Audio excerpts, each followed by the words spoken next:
Moi, terve taas. Linnea täällä, hei. Tiedättekö millä mä tänään kuvaan?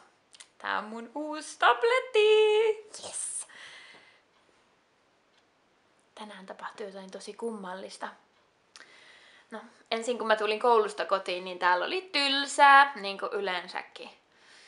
Kaikilla muilla on niin kauhea kiire koko ajan. Kellä ei ole niin kuin yhtään aikaa olla mun kanssa. Mä kuulin, että isoisä oli hereillä.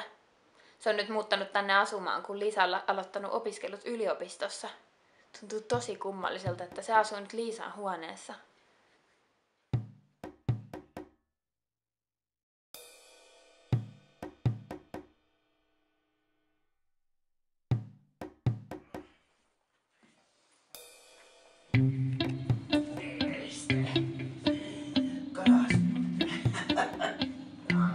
Isoisä ei osaa ollenkaan suomea. Se puhuu jotain ihan kummallista kieltä, mistä kukaan ei ymmärrä yhtään mitään.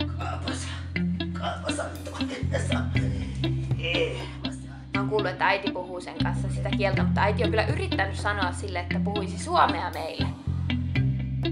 Mä haluaisin vaan ymmärtää, mitä se sanoo.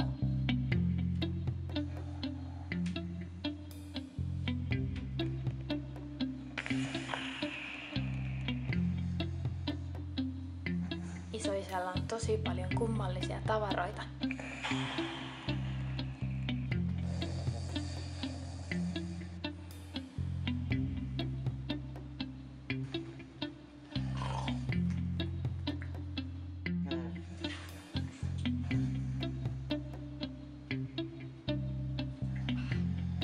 Ja tänään mä löysin sieltä tavaroiden seasta erikoisen kirjan.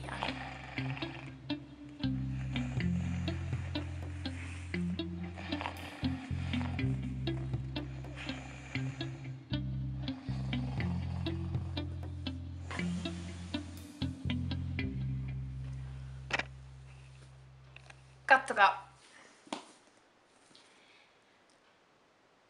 Rosetta. Vostegmat. No, mitä nyt? Musta akku loppuu.